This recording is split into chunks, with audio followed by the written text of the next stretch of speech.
The Whispering Lake. Thea Whitlock had been driving for 7 straight hours to reach the remote town of Merrowfield, where she had been hired as an ecological researcher for 3 months. It was only a temporary job, but the pay was good, and the surrounding nature sounded peaceful. Peaceful, at least according to the brochure. Everyone in town had told Thea there was one place she should avoid: Whispering Lake. At night, that place isn't meant for the living, warned Bartley, the innkeeper. Thea laughed, thinking it was just a local legend meant to scare tourists. But on her second night, while she stood on the balcony of her room, the wind carried a strange sound from the dense forest, like someone calling her name, long, raspy, and filled with desperation. Thea! She shivered. Just the wind, she told herself. The next day, Thea began her work surveying the lakeside ecosystem. She brought her camera, water testing equipment, and notebook. As she approached Whispering Lake, she noticed its surface was perfectly still, unnaturally so. No ripples, no birds, no insects, just a dark sheet of water, as though it were watching her. On the shore stood a boy of about 12 wearing torn clothes. His hair was drenched, even though the sun was blazing. "Are you okay?" Thea asked. The boy looked at her, his gray eyes shadowed. "You shouldn't be here." "Why not?" "She doesn't want anyone else." Thea frowned. "Who?" The boy didn't answer. He backed away toward the forest and vanished among the trees, even though there hadn't been a path a moment earlier. A sense of unease crawled through Thea, but she forced herself to focus on her work. When she bent down to take a water sample, she heard a faint echo from the lake's surface. Thea. This time, it wasn't the wind. Thea stepped back immediately. That evening, she decided to ask more about Whispering Lake. Bartley reluctantly explained, 10 years ago there was a boat accident. A group of 6 went kayaking to take night photos. Next morning, only the boat was found. He paused before continuing softly. There was a woman, Anna Lorette. Her body was never recovered. Maybe she sank to the bottom? Thea asked. No one sinks without coming back up, but Whispering Lake is different, Bartley said. People say she never left the water. Thea tried to laugh, but her hands trembled slightly. That night, sleep came only in flickers. Whispers drifted by her window, like the voice of someone submerged underwater. Thea, come closer. She jolted awake, heart pounding. Moonlight streamed through the window. Outside, the silhouette of a woman stood in the yard, her long hair soaked, staring up at Thea's room. Thea stumbled backward. When she looked again, the figure was gone. The next day, Thea returned to the lake because her job required complete data. As she walked through the forest, she encountered the boy again. He stood a few meters away, eyes wide. Why did you come back? I'm just doing my job, Thea said. She's waiting for you, he whispered. She likes people who hear her voice. Do you know who she is? Thea asked. The boy shook his head. I only know I have to warn you, because if you hear her call 3 times, you'll follow her. A chill crept through Thea. Why are you helping me? He hesitated. Because I heard her call too, and I followed the first time. What do you mean? You... But the boy vanished, completely, as if he had evaporated into the air. When Thea reached the lake, the air felt heavy, utterly silent. She lifted her camera and took a few shots. In the frame, at the center of the lake, there was a figure, but when Thea looked directly, no one was there. She zoomed in. The figure was a woman with long hair, a pale face, and eyes like dark hollows. Thea tightened her grip on the camera, her heartbeat hammering. Then the lake's surface shifted. A pale hand slowly rose from the water, then disappeared instantly. Thea stepped back, but she froze when she heard droplets behind her. She turned. No one. Yet the ground where she stood was soaked, as if someone had just been there, dripping onto the earth. Thea ran from the lake, but the farther she went, the more she felt someone walking behind her. Footsteps, light and wet. Don't leave, a woman's voice whispered right behind her. Thea spun around. No one. Only wet footprints stretching from the lake to where she stood. She bolted, running as fast as she could. That night, Thea locked her door tight. But the sound of dripping water echoed through the room. Drip, drip, drip. She turned on the lights. Nothing. But in the corner, a wet trail stretched from the window all the way to her bed. She didn't sleep again. The next morning, she decided to leave Merrowfield immediately. But when she went outside, the boy was standing at the inn's gate. It's too late, he said. How many times have you heard her call? Thea swallowed. Twice. The boy shook his head. No, 3 times. Don't you know, you heard her before you ever went to the lake. A memory slammed into Thea. That first night, the voice from the forest. Thea! Her face turned pale. How do I escape this? She asked, trembling. The boy looked at the ground. No one escapes, but you can run. A sharp scraping sound came from behind them. They both turned. A woman stood in the road. Long wet hair, ashen skin, eyes dark as drowned pits. Water streamed from her clothes, pooling onto the ground. Her mouth opened, wider than any human's should. Thea! Thea didn't think.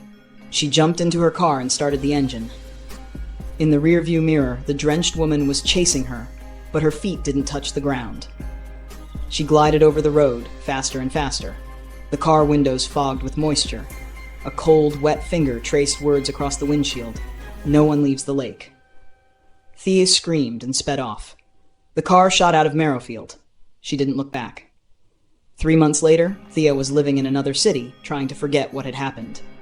But every night, she dreamed of Whispering Lake. Silent, black, waiting. One morning, she received a package with no sender. Inside was a photograph of herself. She was standing beside Whispering Lake, water rising to her ankles. Behind her, a soaked woman was emerging from the water, her hand resting on Thea's shoulder. Beneath the photo, a message. The next call will be the last.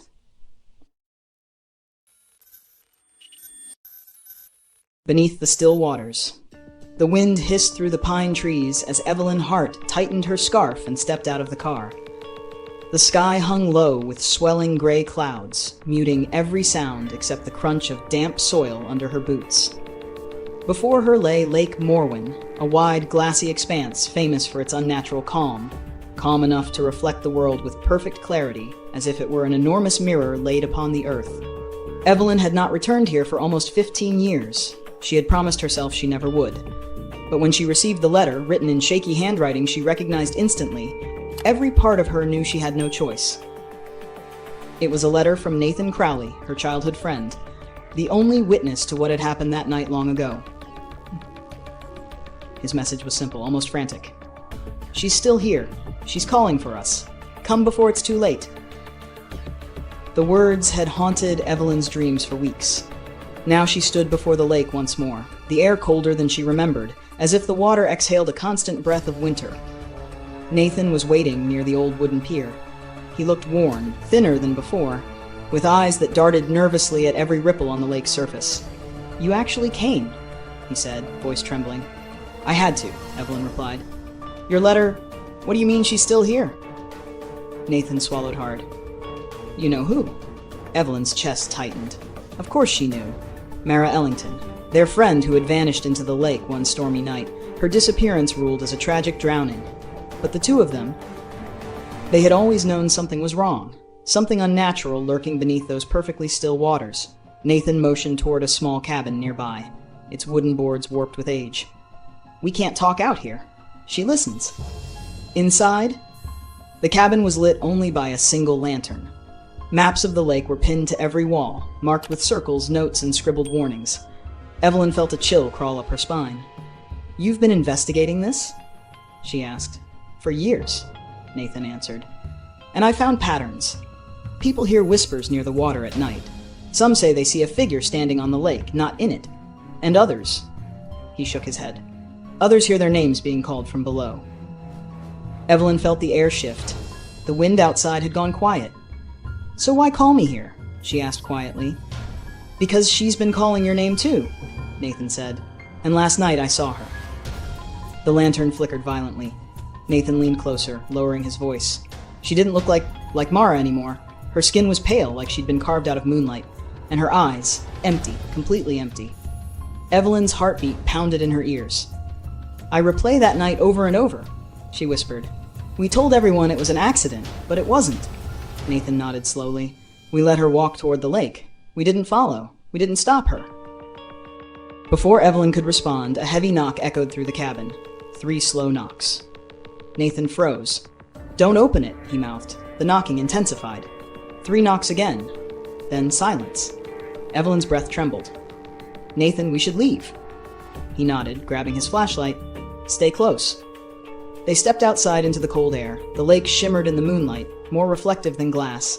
Evelyn felt a tug deep inside her chest, like invisible fingers pulling her forward. "Do you hear that?" she whispered. Nathan turned pale. "Don't listen to it." But it was too late. A faint voice drifted over the water, soft, melodic, familiar. "Evelyn." The sound froze her where she stood. Nathan grabbed her wrist. "That's not her. That's not Mara anymore." The lake rippled. Then the water bulged upward, as if something beneath were rising to break the surface. A pale silhouette emerged, human-shaped, dripping, motionless. Evelyn's mind screamed for her to run, but her legs refused to move. "Nathan," she whispered. "She looks like—" "No," he snapped. "Look closer." The figure's head tilted with an unnatural jerk, its face smooth and blurred as if the water itself kept reshaping it. The voice came again, echoing across the dark water. "Come back." Nathan pulled Evelyn behind a tree. "She mimics voices now. Anyone's voice. Anyone she wants." "Why?" Evelyn asked, voice breaking. "To replace what she lost," Nathan said. "To drag someone else beneath. To stay." The lake suddenly exploded with movement. The figure rushed across the surface with impossible speed, the water beneath her boiling. Nathan shoved Evelyn toward the woods. "Go, don't look back." They ran through the trees, branches slashing at their arms. But the sound followed them, the wet, heavy slaps of water hitting earth. When they reached the car, Evelyn fumbled for the keys. The engine roared alive just as something slammed against the back of the vehicle. Nathan screamed, "Drive!" Evelyn hit the accelerator, sending gravel flying. She didn't stop until the lake was miles behind them. Only then did she dare to breathe. Nathan slumped forward, shaking. "She won't stop. She remembers us." Evelyn stared at him. "Nathan, your shoulder." He turned. His shirt was soaked, completely drenched with freezing lake water. A handprint darker than the rest sat over his collarbone. Evelyn gasped. "She touched you." Nathan looked at her with hollow terror in his eyes. "Evelyn, she marked me." The temperature inside the car plummeted. Drops of water formed on the windows. The radio crackled to life with static, then... Nathan, the same voice. Coming from every speaker. Dripping, echoing, calling. Evelyn stopped breathing. Nathan's head slowly turned toward the rearview mirror. And there, in the reflection of the glass, the lake stared back at them. End.